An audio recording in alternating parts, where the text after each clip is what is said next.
Women have waited 232 years to be enshrined as full and equal citizens. Why? Because in 1787, women were left out of the Constitution intentionally.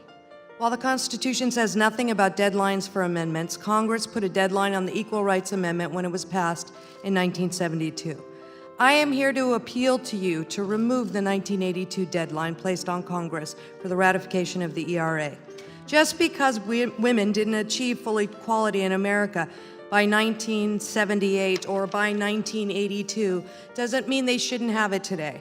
There's a groundswell in this country. Women are being elected in record numbers. Women are rising up by the millions and saying they will not be sexually assaulted. They will not be paid less. They will not be treated as subhuman, and they will have their voices heard. Women's protections cannot be left to interpretation alone. So let's look at the treatment of women in America today.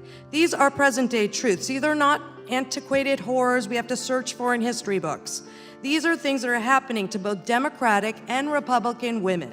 In America, in 2019, there are estimated to be hundreds of thousands of untested evidentiary rape kits across the nation. Only half our states mandate the timely testing of evidence contained in these rape kits.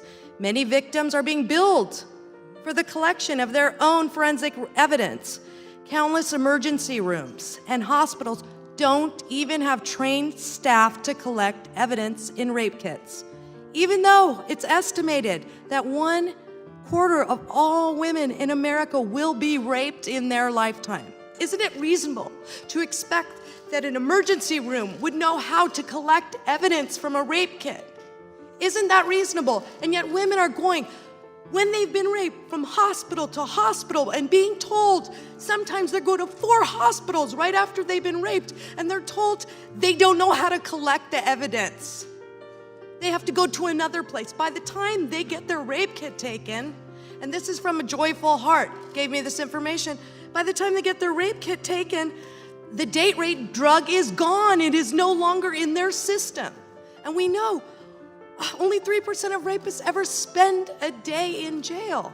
In some states in America today, women can be forced to co-parent with their convicted rapists. And incarcerated women, up until 3 months ago, could be forced to give birth while shackled to beds. We have the only rising mortality rate in the developed world. American women, especially African American, Latina, and Native American women, are dying of pregnancy-related complications here on the wealthiest nation on earth. And we know the gender pay gap is having devastating consequences for women and their families, especially women of color. We know 98% of all jobs, women are paid less. According to the Census Bureau, 4 million women over 65 years old are living in poverty. But if they had equal pay, more than 2.5 million children with working single mothers would be lifted out of poverty. These are just a few examples of how systemic bias against women is expressed in America. Why? Because women don't have the same value as men in our country.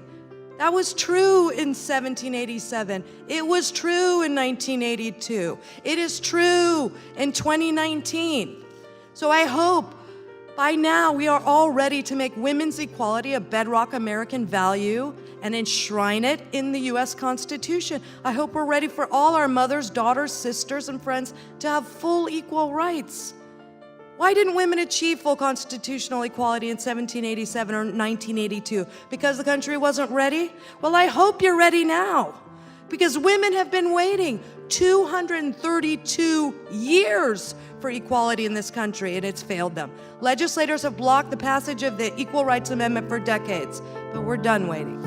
Thank you.